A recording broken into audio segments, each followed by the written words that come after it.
boa noite a todos, a todas, sejam muito bem-vindas a mais uma live. Primeiro, nós precisamos definir o que é uma fermentação e como ela acontece dentro da nossa massa sem glúten, tá? Bom, a fermentação nada mais é do que um processo bioquímico que acontece através da inserção de micro-organismos vivos dentro da nossa massa, né? Esses micro-organismos vivos, eles vão se alimentar dos açúcares e do amido que está dentro da nossa massa, né? O amido está presente nas farinhas. Então, a partir da quebra, né, da alimentação do açúcar e do amido, a gente tem a liberação de álcool, gás carbônico, né? E também compostos orgânicos. O álcool, ele evapora, só que ele ajuda a deixar a massa mais aerada, tá? Então, o álcool também é importante durante esse processo de fermentação. Mas não se preocupe porque a quantidade produzida, ela evapora da massa, então não fica alcoólica a sua massa. Apesar de ser uma fermentação alcoólica, né? A nossa fermentação de pães. Então, o que vai ficar ali dentro da massa? Os compostos orgânicos vão ficar, né, para dar sabor à nossa massa, e também o gás carbônico produzido, que é responsável pelo crescimento dos pães fora e dentro do forno também. Então, é a partir dessa quebra que nós temos a liberação desses componentes que fazem a nossa massa levedar, fermentar. Tudo bem? E aí nós entramos em alguns tipos de fermentações. Nós temos primeiro a fermentação natural, depois a fermentação biológica, tá? Nos pães. Nós temos outros tipos, mas não vem ao caso. Então, nos pães nós temos a natural e a biológica. Qual é a diferença? A natural, você vai fazer o seu fermento em casa. Então, você mistura água com farinha, né? Tem todos os critérios que você precisa seguir.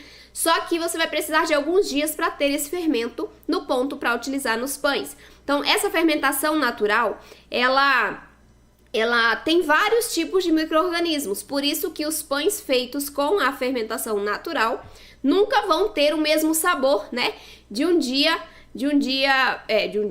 uma pessoa para outra, por exemplo, porque na sua casa, com as suas condições, você tem determinados tipos de micro-organismos vivos, né? E na casa da outra pessoa são outros tipos, por isso que o sabor, ele é muito peculiar de cada tipo de pão, cada lugar que você fabrica esse pão. Então, a fermentação natural, por ser uma fermentação mais longa, ela demanda mais tempo para ser executada, ela reduz o índice glicêmico das massas, porque a gente tem esse prolongamento da fermentação, então eu tenho maior quebra de açúcar e de amido na massa do pão, isso facilita a digestibilidade da massa e também reduz o índice glicêmico dela, tá? Bom, e aí, né, nós temos também uma melhora de textura na massa que é fermentada por mais tempo. A fermentação biológica, ela também pode ser prolongada. Não é porque a gente usa um fermento industrializado que a gente não possa fazer uma fermentação mais longa e ter também os benefícios de redução de índice glicêmico, de melhora de digestibilidade, né? Então, sim, a gente consegue fazer uma fermentação mais longa, mesmo utilizando fermentação biológica. O fermento biológico, por sua vez, ele não tem uma quantidade de micro-organismos, uma diversidade. Ele tem um micro-organismo só, que é a Saccharomyces cerevisiae. Então, como a gente tem somente um micro-organismo, o sabor do pão, ele não vai modificar muito de um local para o outro, porque nós temos basicamente esse micro-organismo ali presente, né? Ele que vai fazer essa quebra dos açúcares e do amido e vai fazer a fermentação da sua massa. Tudo bem, gente? E aí, dentro dos fermentos biológicos, nós temos três. O fermento biológico fresco, o fermento biológico seco e o fermento biológico seco instantâneo. Nós temos diferenças entre cada um? Temos sim, tá? Não só em textura, em modo de armazenamento, quanto também na ação desses fermentos. Então, a gente tem o fresco, por exemplo, que ele é vendido em tabletes, né? Ele é úmido, ele é uma pastinha. Esse fermento a gente precisa armazenar corretamente na geladeira, tem uma validade bem menor do que o seco, por exemplo, né? E ele é mais fraco. Então, a gente precisa colocar uma quantidade maior desse fermento, por exemplo, do que um fermento seco ou o seco instantâneo, porque ele tem a ação mais fraca. Então, quando você for utilizar, sempre atente-se à quantidade, tudo bem? E o fermento biológico fresco, nós precisamos diluí-lo para adicioná-lo às nossas massas. Então, a gente vai diluir em água morna para depois somente a gente misturar essa misturinha, né, as nossas massas. O fermento biológico seco não é tão fácil de encontrar ultimamente, não está tão fácil de encontrar esse fermento ultimamente nos supermercados, tá? Ele tem o formato de grânulo, ele parece muito com o fermento biológico seco instantâneo, ele é granuladinho, tá? Tem a ação mais forte do que o fermento biológico fresco, mas ainda é mais fraco do que o seco instantâneo. Então, você também tem a opção de utilizar o fermento biológico seco. A diferença dele para o instantâneo é, claro, a ação e também o jeito que você vai adicioná-lo à sua massa. Por quê? Porque o instantâneo, você não precisa pré-ativá-lo, né? Você já consegue fazer o processo de ativação mesmo na mistura da massa. O seco, a gente precisa pré-ativar, fazer uma pré-fermentação. Então, quando você usar o fermento biológico seco, além de aumentar a quantidade, se estiver substituindo o seco instantâneo, ou o fresco, você vai diminuir a quantidade, você vai precisar fazer uma pré-fermentação. Colocar ali um pouquinho de água morna, açúcar, né? E misturar ao fermento, deixar paradinho ali para que ele fermente, faça essa pré-fermentação antes de você adicioná-lo aos demais ingredientes, para que ele já entre ativado, tudo bem? O seco instantâneo, ele é instantâneo, então a gente não precisa pré-ativá-lo, a gente pode adicioná-lo direto aos ingredientes secos ali, junto, né, ao mix de farinhas, por exemplo, é o jeito que eu faço, eu misturo ao mix, e aí você já vai ter a ação dele durante o processo de mistura da massa ali mesmo, porque ele vai sendo ativado conforme a gente vai misturando o açúcar, né, o líquido, ele já vai sendo ativado dentro da nossa massa. O fermento biológico seco instantâneo, ele é o fermento que tem a ação mais forte. Então, ele fermenta mais rápido do que o seco e do que o fresco. Em proporções, em termos de quantidade, né, a gente vai pensar no seguinte. Nós temos uma escadinha. Em cima, o mais forte é o instantâneo. No meio é o seco e embaixo é o fresco. Em grau de força, tá? Então, eu tenho o mais forte, o mediano e o mais fraco. O que isso quer dizer? Que por exemplo, eu vou colocar uma medida do instantâneo, tá? Eu vou colocar 2 do seco em substituição ao instantâneo e vou colocar 3 do fresco em substituição ao instantâneo. Tudo isso porque o fermento biológico instantâneo, ele é mais forte. A gente precisa aumentar a quantidade quando a gente substitui pelos outros tipos de fermento. Tudo bem, gente?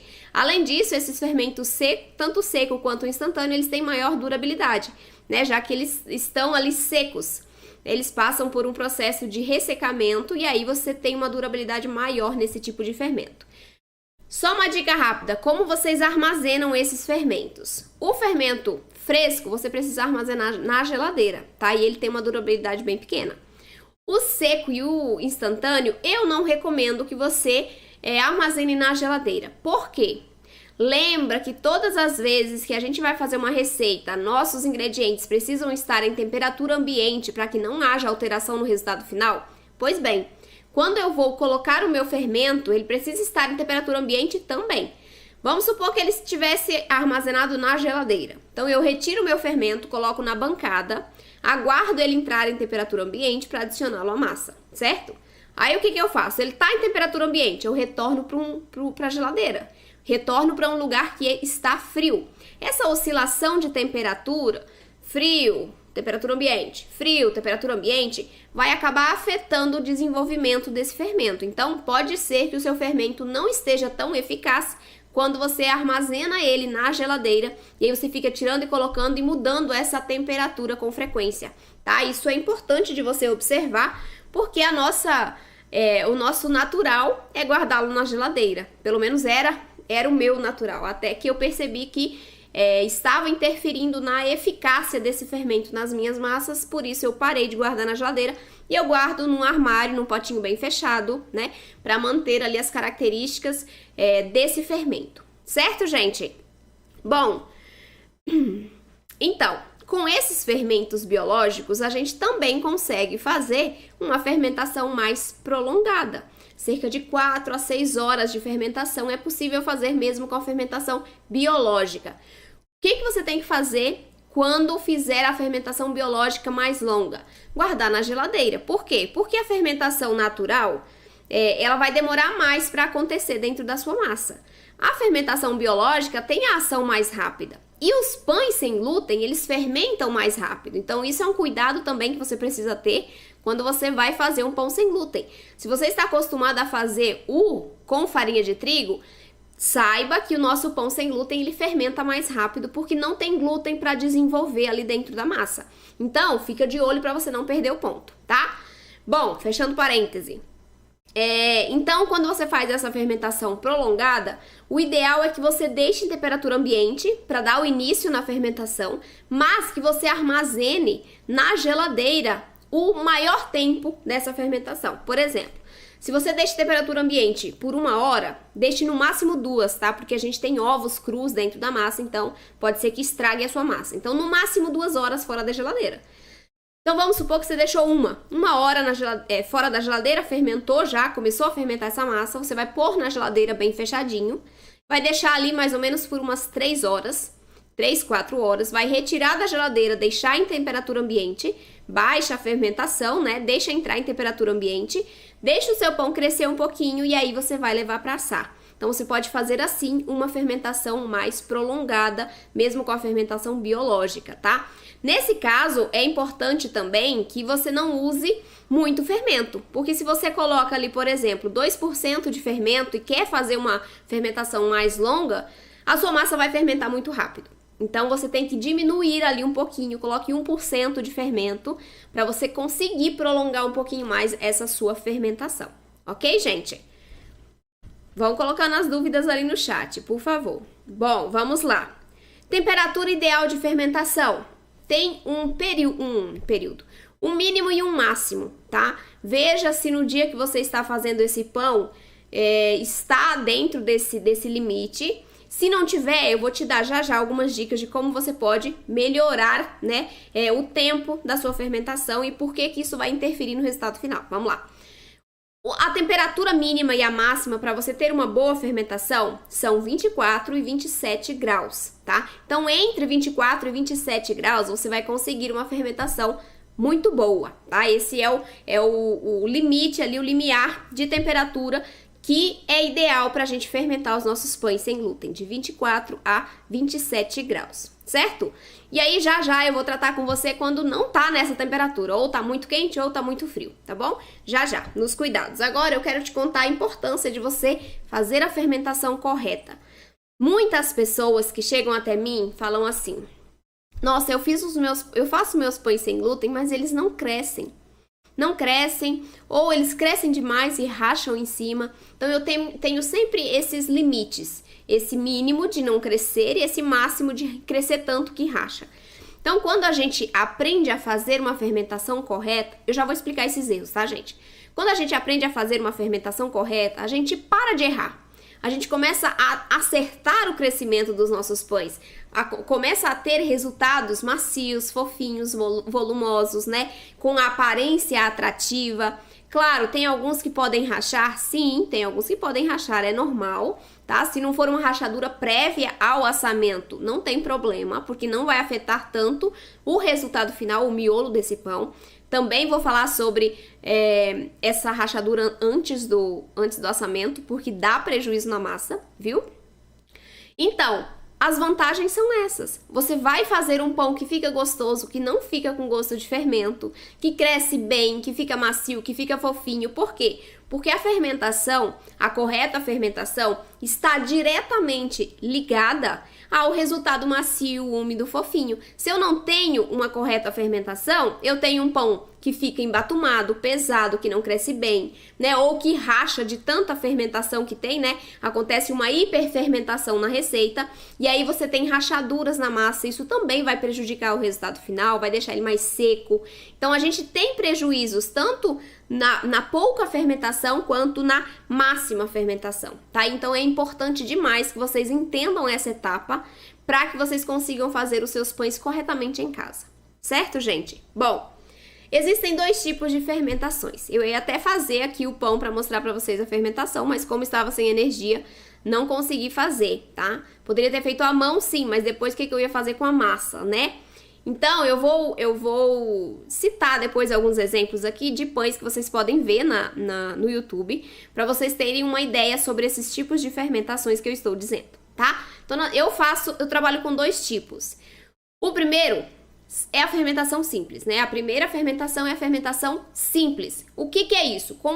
No que consiste essa fermentação? Bom, a gente faz a receita, né? Faz a massa ali na batedeira ou na mão mesmo, faz a massa, vai colocar essa massa dentro da forma ou modela os pães, deixa crescendo uma vez e aí já leva para assar. Então, a fermentação simples é a básica, é aquela que a gente faz a massa, põe na forma, deixa crescer e assa, tá? Essa é a fermentação simples.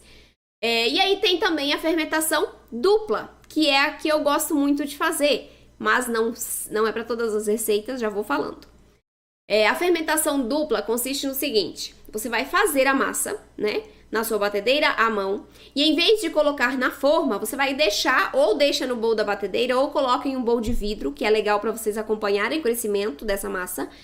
E aí você vai colocar dentro desse bowl, vai tampar com um pano de prato, pode ser ou plástico filme, ou um saquinho aberto, o que você preferir, para evitar que perca muita umidade essa massa e resseque, tá? Então você vai colocar dentro desse bowl, vai cobrir com um pano de prato, vai deixar dentro de um lugar fechadinho, que seja mais quentinho, para você provocar uma fermentação, tá? Então você vai colocar dentro do armário, por exemplo, ou dentro do micro-ondas desligado, tá? E aí, deixou essa massa crescendo até dobrar de volume. Primeira etapa de fermentação. Fez a massa, colocou no bowl, deixou crescer até dobrar de volume. Geralmente 1 hora e pouquinho já é o suficiente para dobrar de volume, certo? Primeira etapa. E aí, como que faz a segunda etapa então? Você vai pegar esse bowl, essa tigela que está com a massa já dobrada de volume, já cresceu, já fermentou muito essa massa. Você vai baixar essa fermentação, vai misturar muito bem essa massa, tá? Com uma espátula, com uma colher, até você tirar todo o gás que está dentro dela. Nossa, mas por que eu vou tirar o gás, gente, se ela já fermentou? Porque a gente vai para a segunda etapa. E já vou explicar os benefícios disso, tá? Então você vai baixar essa fermentação, deixar sua massa bem lisa, sem bolhas de ar, e aí sim vai colocá-la na forma ou vai modelar os seus pãezinhos. E aí vai deixar mais uma vez crescendo até dobrar de volume ou até crescer 1/3 do tamanho da massa crua, e aí vai levar para assar. Então, olha só, a simples você faz uma fermentação só. A dupla você faz 2 fermentações. A primeira, baixa a fermentação, tira todo o gás e aí coloca na forma e deixa por mais uma etapa de fermentação e somente depois leva para assar, tá? Quais são os benefícios de cada uma desses tipos, né? De cada um desses tipos de fermentações? Bom, a fermentação simples é mais rápida, a gente consegue fazer muito mais rápido um pão com a fermentação simples do que com a fermentação dupla. Então, nós temos ganho de tempo com a fermentação simples. Nós temos também uma característica de ter um pão mais levinho. Depende da receita, claro. Mas quando a gente está buscando fazer, por exemplo, um sonho, um pão doce, que mais? A própria cuca, né? Esses pães que têm a característica de serem mais leves, a gente fazendo uma fermentação mais simples, a gente tem um pouquinho mais de leveza na massa. Outra coisa, a fermentação simples para receitas doces é a ideal. Eu gosto muito. Por quê? Porque o meu resultado, quando eu faço uma fermentação dupla, é um resultado mais denso. Então, eu tenho uma massa mais consistente na mordida, por exemplo, né? Porque eu tenho ali as ligações proteicas mais fortes. Então, eu tenho uma massa mais estruturada, vamos dizer assim, quando eu faço a fermentação dupla. Se eu trabalho com pães doces, né? Essa característica de leveza, essa característica de massa mais suave, mais macia, eu perco. Porque eu vou dar uma enrijecida nessa massa por conta da dupla fermentação, tá? Tem benefícios a dupla? Com certeza, né? A gente consegue ali uma melhora no sabor dos pães. E se você faz uma fermentação mais longa ainda, né? Aquela que eu expliquei no início, a fermentação de 4 a 6 horas, é nessa fermentação dupla. Que a gente deixa a primeira etapa mais longa e a segunda etapa mais pequenininha, né? Para que a gente consiga melhorar a digestibilidade das nossas massas, melhorar o valor nutricional dessas receitas, tá? Então a gente consegue sim, na fermentação dupla, fazer esse prolongamento de tempo de fermentação, reduzindo a quantidade de fermento da massa. Coloque 1% mais ou menos na sua massa e não 2%, como eu recomendo, quando você vai fazer essa fermentação mais prolongada. E aí tem essa diferença em textura mesmo, né? Que a massa feita com a fermentação dupla, a gente tem uma mordida mais consistente. A gente tem uma massa mais estruturada do que uma massa feita por fermentação simples. E também temos um tempo maior, então a gente tem que se planejar para fazer um pão por fermentação dupla, porque a gente vai precisar ali umas 3 horas para fazer esse pão. A gente precisa deixar a primeira etapa, vai 1 hora e pouco, aí vai baixar a fermentação, deixa crescer de novo e somente depois vai assar. Então a gente demora pelo menos 3 horas para fazer essa receita de pão através da fermentação dupla. Eu gosto de fazer, na maioria das vezes eu faço com a fermentação dupla, por conta das características da massa, mas, né, quando eu não tenho muito tempo, eu vou para simples. E para pães doces, a maioria deles eu gosto de fazer a fermentação simples por conta da textura da massa, tá? Do resultado final, que eu tenho uma mordida mais suave do que na fermentação dupla. Certo, gente? Entenderam? Ficaram com alguma dúvida sobre esses tipos de fermentações? Por favor, me respondam aí se vocês têm alguma dúvida sobre esse tipo de fermentação, senão eu vou passar para os nossos cuidados.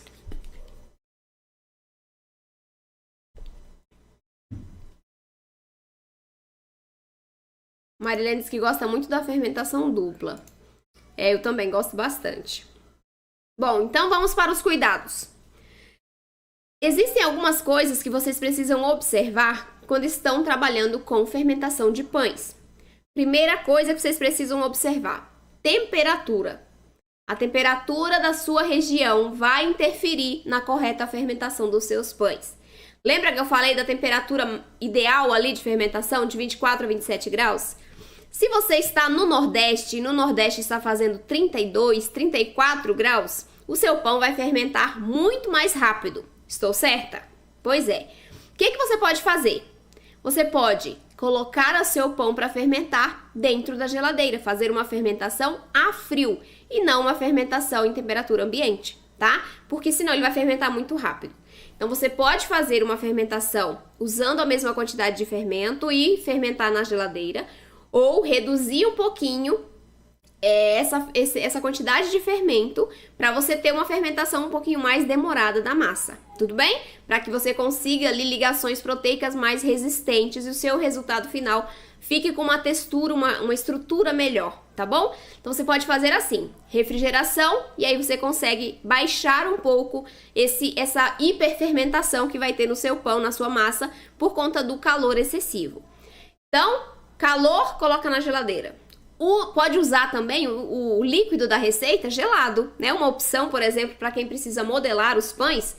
Eu quero fazer um pão modelado, só que aqui tá fazendo 34 graus. Como que eu faço? Porque ele vai fermentar na minha mão, certo? Vai fermentar. Então, você pode colocar o líquido da sua receita gelado. Pega a água da geladeira mesmo, nesse caso, tá? E aí você coloca na sua massa para você baixar um pouco essa fermentação, tá bom? Quem estiver morando em lugar frio, faz o que, Jesus? Vamos lá, você vai fazer uma estufa, uma estufinha, controlando a temperatura e a umidade para você conseguir uma fermentação ideal. Então, para quem mora no Paraná, né, Marisa? Guaratuba, Paraná, quando tiver na época de frio, você consegue sim fazer os seus pães sem glúten. E aí, você vai fazer uma estufinha. Você vai pegar, por exemplo, você vai fazer a dupla fermentação, ou a simples mesmo. Vai pegar a sua massa dentro da forma ou dentro do bowl, dentro da tigela. Vai colocar em um lugar pequeno. Por exemplo, dentro do forno desligado, ou dentro do micro-ondas desligado também, ou dentro de um armário pequeno. Porque aí você consegue controlar mais essa temperatura. Se for em um local muito grande, o calor vai se dissipar e você não vai ter o efeito que você precisa na massa. Então, colocou dentro de um armário pequeno a sua massa, o bowl ou a forma com a massa dentro. Você vai pegar uma xícara ou um pirizinho, vai colocar água fervente do lado da massa. Então, você vai pegar essa xícara, vai encher de água fervente, vai colocar do ladinho da sua massa, vai fechar o armário e vai deixar ali até fermentar, tá? Então, você pode fazer essa estufinha para você conseguir a sua fermentação um pouco mais rápida do que em temperatura ambiente ali por conta da temperatura do ambiente mesmo, né? Porque está mais frio, tá abaixo de 24 graus. E aí você tem uma fermentação mais longa, mais demorada, na verdade, tá? Então, fazendo essa estufinha, você consegue melhorar o tempo da sua fermentação. O que mais? Tempo de descanso da massa. Isso é muito importante, gente. Eu sempre falo assim, você vai levar seu pão para assar quando a massa estiver lisa ainda, tá? Você precisa deixar ele crescer, né? O máximo que der ali fora do forno, mas a sua massa precisa entrar no forno com a superfície lisa, sem fissuras, sem rachaduras, sem craquelamento. Por quê? Porque se eu deixo a minha massa passar do ponto de levar para assar, ou seja, minha massa já tá com fissura em cima, eu já tenho umas pequenas rachaduras, o que vai acontecer dentro do forno? Vou ter um crescimento, uma finalização de fermentação, né, dentro do forno, porque o forno só finaliza a fermentação, ele não faz o seu pão crescer muito, porque a partir de 40 graus aproximadamente, as leveduras vão morrendo, né, o fermento vai morrendo. E aí prejudica o crescimento. Por isso que a maior parte do crescimento tem que ser feita fora do forno, para você somente finalizar o crescimento e começar a assar esse pão.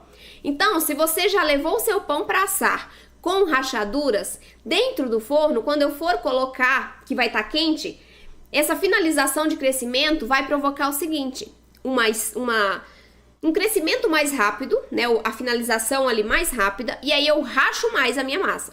Quando eu tenho uma rachadura no início do meu processo de cocção, eu vou perder gases e vou perder umidade da massa. E aí eu tenho um problema. Por quê? Porque o meu resultado final, ele vai ficar seco, vai ficar duro depois de frio e vai ficar baixinho. Porque eu perdi os gases que fariam o meu pão crescer e eu perdi a umidade que deixariam a minha massa úmida. Então é muito importante, você precisa acertar no tempo de descanso da massa. Deu uma crescida ali, 1/3, metade ou o dobro, né, do crescimento, do tamanho original da massa crua, já fica de olho ali porque você já tá na hora de levar para assar. Se tiver uma temperatura mais quente, esse prazo vai ser mais rápido, mais curto, tá? Se tiver um lugar mais frio, aí você tem um tempinho maior para deixar essa massa descansando, mas é muito importante, tá? E aí, como eu disse, a partir de 40 graus aproximadamente, o fermento já começa a morrer. Então, se você deixa fermentando pouco tempo fora do forno, por exemplo, você fez um pão de forma, ele estava nessa altura, né, metade da sua forma.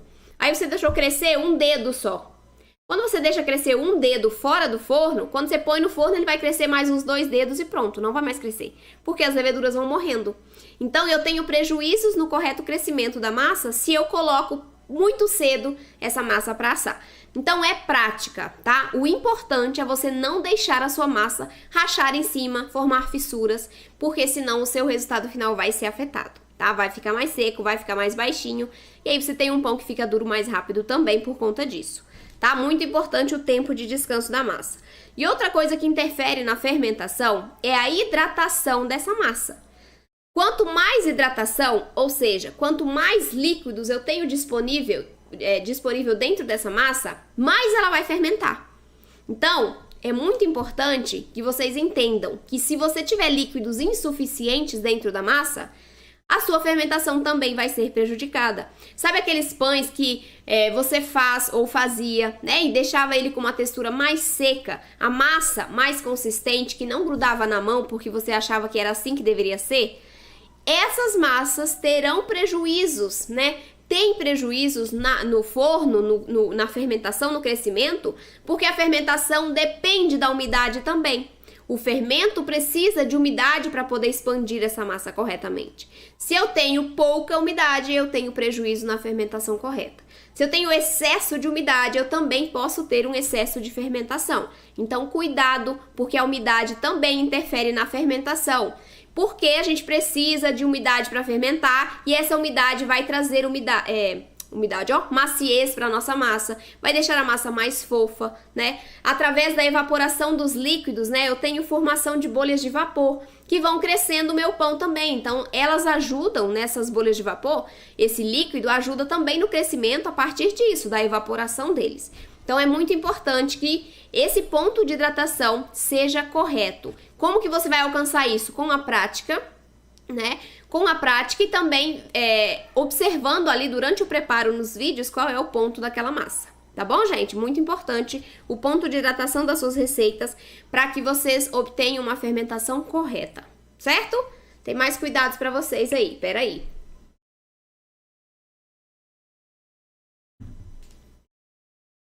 Que mais? Próximo cuidado para vocês é o seguinte.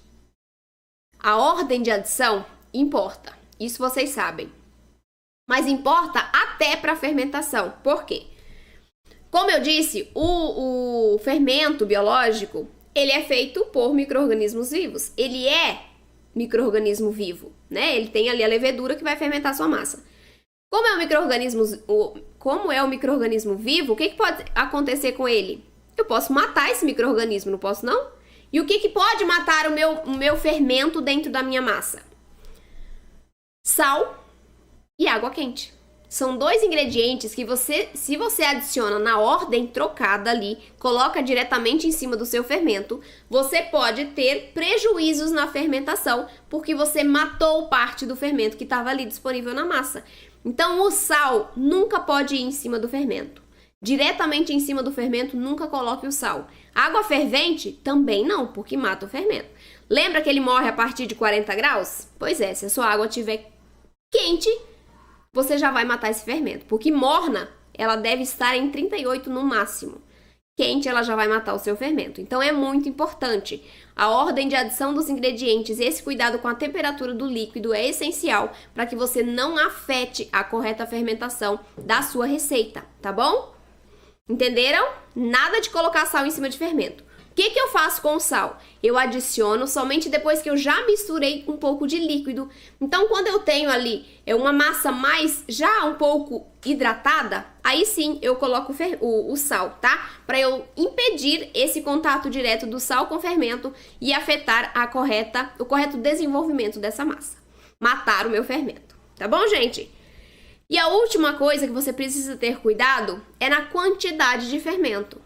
Eu já disse qual é a quantidade que vocês têm que usar, de 1 a 2%, tá? Eu já vi muitas pessoas que chegam até mim e falam assim, nossa, mas eu não consigo comer meu pão, fica com muito gosto de fermento. Por que isso acontece? Porque o fermento está em excesso na massa. Então, 2% de fermento, por exemplo, se você faz um pão com 500 gramas de farinhas, você vai colocar 10 gramas de fermento. Eu já vi pães de 300 gramas de farinhas com 20 gramas de fermento. Não tem como esse pão não ficar com gosto de fermento. É muito fermento, né? E fora que esse pão vai fermentar demais, então vai rachar em cima. Vai ter todo esse prejuízo na sua massa por conta do excesso de fermento. O gosto fica muito forte, o cheiro fica muito forte, tá? Então é muito importante. A quantidade é de 1 a 2%. Se você quiser prolongar a fermentação por 4, 6 horas, você vai diminuir essa quantidade para 1%. Porque a ação do fermento biológico ela é mais forte. Se eu coloco os 2%, eu não vou conseguir prolongar essa fermentação, porque o fermento vai fermentar rápido e eu perco a ação, eu perco a força. Então, lá depois das 4 horas, o meu fermento já não vai conseguir mais fazer efeito. Então, é importante. Quantidade, fermento de 1 a 2%. Fermentação mais longa, 1%. Tá bom, gente? Sim, 10 gramas em 380 gramas de farinha é muito fermento, tá? Tem que fazer ali a proporção de 1 a 2%. Em 500 gramas, você coloca 10 gramas de fermento. 500 de farinha, 10 de fermento, tá? Então, essa sua proporção tá exagerada, tá muito fermento. Tá bom, gente? E aí, esse sabor de fermento, esse cheiro de fermento, ele fica mesmo na massa do pão, não tem jeito. Quando você faz na proporção correta, mesmo assim, alguns pães podem ficar com esse cheiro forte quando saem do forno. Mas o segredo é esperar esfriar. Por quê? Quando a gente tira o nosso pão do forno, ele continua o processo de assamento, de cocção. Ele continua assando, tá bom? Até ele esfriar completamente. Então, eu ainda tenho ali o fermento, né, solto dentro da massa. Eu ainda tenho ali resquício de fermento que vai ser absorvido quando esse pão esfriar totalmente. Então, deixe o seu pão esfriar para você comer, tá bom? Tá bom, gente? É importante. Cuidado com a quantidade, para que você não fique com esse gosto ruim, esse sabor, esse cheiro ruim de fermento, que tem algumas pessoas que reclamam que dá até refluxo por conta desse gosto forte. Então, reduza a proporção. Faça a conta ali para ver se você não tá exagerando na quantidade de fermento. Certo, gente? Alguém tem pergunta? Já vi que tem várias, então vamos para as respostas. Vamos começar.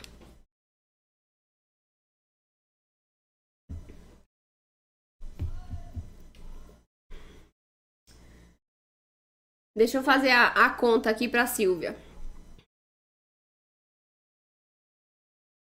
Vamos lá.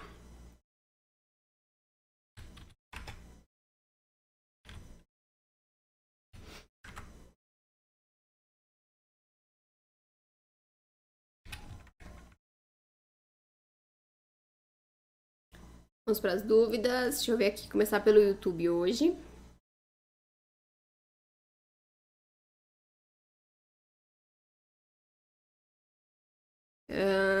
Vocês saberiam me dizer, para fazer a farinha de grão de bico é preciso tirar a película dos grãos?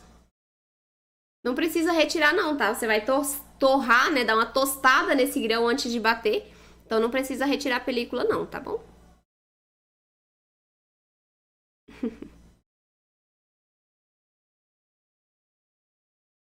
Boa noite a todos. Estão dando boa noite aqui. O fermento natural feito de farinha de trigo haverá a quebra do glúten da mesma forma que acontece com o amido?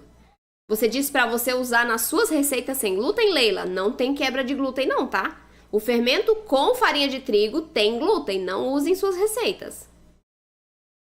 Tá bom? Não faça isso. Os pães que fiz ontem ficaram ótimos. Ai, que bom, Marilene, que você gostou do resultado. Hoje fiz o pão brioche, levou 1 hora e 20 minutos para crescer. Depende da temperatura, do fermento, né? Tem várias variáveis que interferem. Então, o ideal é você realmente ir acompanhando esse crescimento para você não perder o tempo de levar para assar. Como armazenar o pão na geladeira para fermentação lenta? Você precisa embalar esse recipiente. Então, ou você coloca dentro de um pote bem fechado, tá? Pode ser um potinho bem fechado. Ou você coloca numa tigela e embala com plástico filme, tá? Você precisa evitar qualquer tipo de abertura ali, porque senão vai ressecar sua massa, tá? Na geladeira resseca mais rápido. Então, não deixa aberto não, tem que cobrir bem. E não com pano, tá? Com plástico, para você evitar a troca gasosa ali, né? Perda de umidade. O que mais? Adoro seus vídeos, mas quando eu ponho na geladeira, ela abaixa muito e fica mais dura. A massa crua ou depois que você assou? Hein? Vivendo na Espanha. Léo e Adriana. O que fica duro? A massa crua ou o pão depois que você assou? Que bom, Sara, que você tá entendendo que seus pães davam errado. Que ótimo, fico muito feliz. Agora você vai acertar suas receitas. Meus pães que fazia com glúten, a maioria eu fazia 2 fermentações. No sem glúten, agora faço. Alguns faço, outros não. Aí depende, né? Fica aí ao seu critério. Tem como saber exatamente quando o crescimento já foi suficiente para levar ao forno? Por exemplo, se apertar a massa com o dedo, a massa tem que voltar ao normal rápido ou devagar? Então, ela vai voltar um pouquinho mais rápido, tá? Só que só isso não basta, você precisa ter algumas coisas para observar. Peso da forma, por exemplo, é o indicativo. Tamanho é o indicativo. Se tá com a massa lisinha ou não, é o indicativo. Se você tá fazendo um pão modelável, você pode bater na lateral do seu pão assim com o dedo. Se ele dá uma levantadinha assim, sabe? É porque ele tá no ponto de levar para assar. Então tem algumas coisas que você pode observar para você não perder esse ponto de assamento.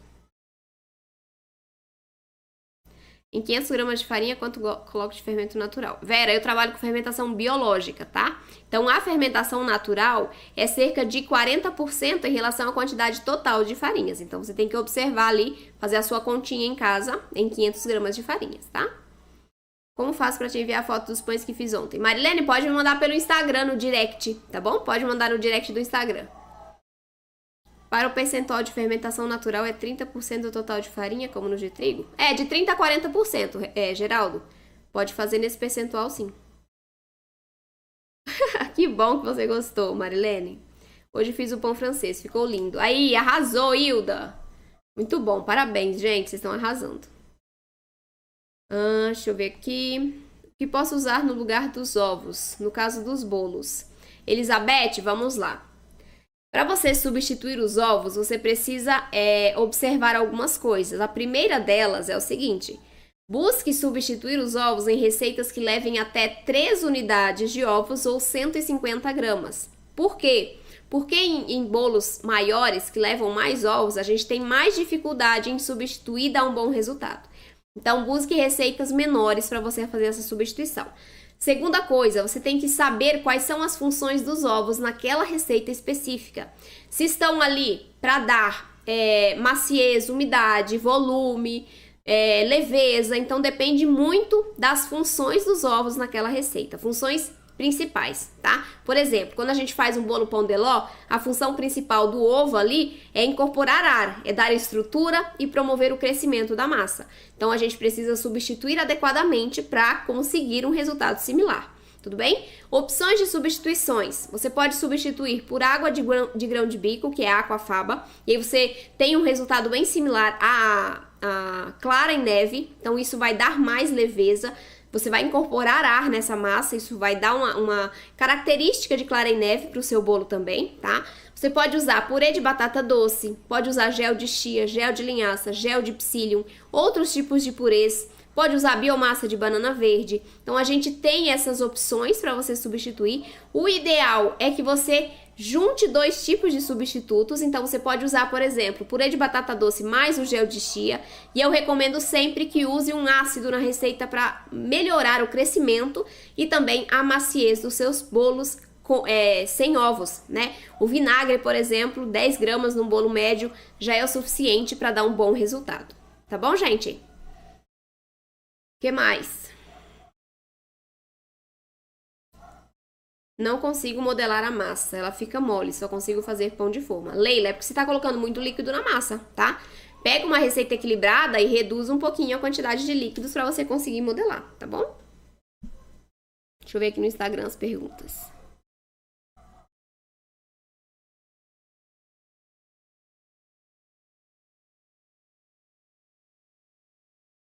Pois é, José Henrique, eu ia adiar, mas eu falei, quer saber? Agora que voltou a energia, vamos começar essa live logo. Deve estar todo mundo esperando.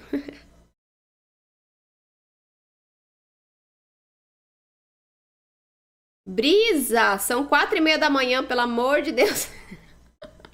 Mas também você tá muito longe, né? A Brisa é minha aluna, gente. Ela mora em Bangkok, lá na Tailândia. Por isso que lá são 4:30 da manhã. Meu Deus. Oi, Sueli, bem-vinda. Faço minha fermentação separada das farinhas. Depois de tudo batido, coloco na forma em 15 minutos. Ele já está pronto para assar. Tem algum problema? Nenhum, Silvia. Tem problema nenhum. Você pode continuar fazendo assim, tá?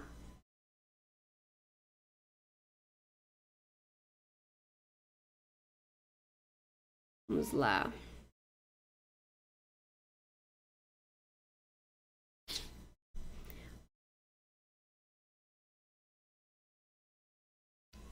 Qual é o pão brioche? O pão brioche tá no YouTube, tá, Brisa? Só você colocar lá nos vídeos, pão brioche, que você vai encontrar. Se não, põe no YouTube mesmo, coloca o meu nome na frente que você acha a receita. A massa tem que ficar na metade da forma para ele ficar bem crescido. O ideal sim, tá? O ideal é que fique pelo menos ali na metade. Por quê? Se você coloca uma quantidade muito pequena de massa, ela não vai crescer tanto, vai ficar um pão baixinho, tá? Por exemplo, a focaccia é um pão assim, é um pão que é mais baixinho, então a gente coloca uma quantidade menor de massa, porque ele não vai ter força para crescer, né? Não tem massa ali o suficiente para ele crescer muito. Então ele vai ali ficar numa alturinha, o dobro do tamanho, por exemplo, ou menos. Então o ideal é sim que você coloque pelo menos a metade da forma de massa de pão, tá? A metade é o ideal. Eu não gosto de passar muito da metade porque nossos pães crescem bem, eles ficam bem volumosos, então você pode ter um problema ali se crescer demais, tá bom? Mas como a massa é mais consistente, ele não vai sair da forma, igual o bolo pode sair. Então você consegue colocar ali metade da massa, Ô, gente, da forma de massa crua é o ideal para você ter um pão bonitão. Pode me mandar no direct sim, gente. Vocês podem mandar as fotos no direct do Instagram pra mim, tá bom? Não fiquem retraídas com vergonha, achando que vão incomodar, pode mandar. Eu não prometo responder no dia, porque, enfim, né, tem...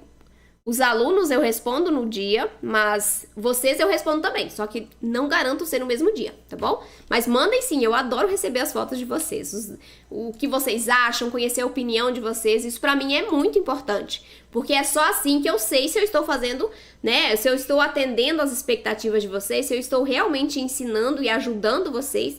Então é a partir desse feedback, é muito importante pra mim. Então sintam-se à vontade pra vocês ir lá, me mandar mensagem no direct, mandar comentário abaixo dos vídeos, tá bom? Podem ficar à vontade pra isso.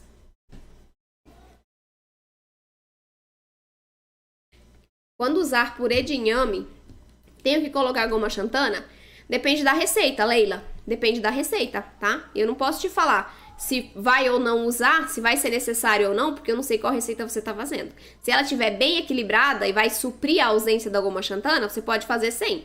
Mas para receitas de pães é mais complicado a gente tirar o agente de liga. A gente pode substituir, usar outro agente de liga, por exemplo, o psyllium. Pode fazer uma goma de polvilho, que eu já vi algumas pessoas fazendo, é uma técnica asiática, se eu não me engano, né, que faz uma goma do polvilho e coloca na receita.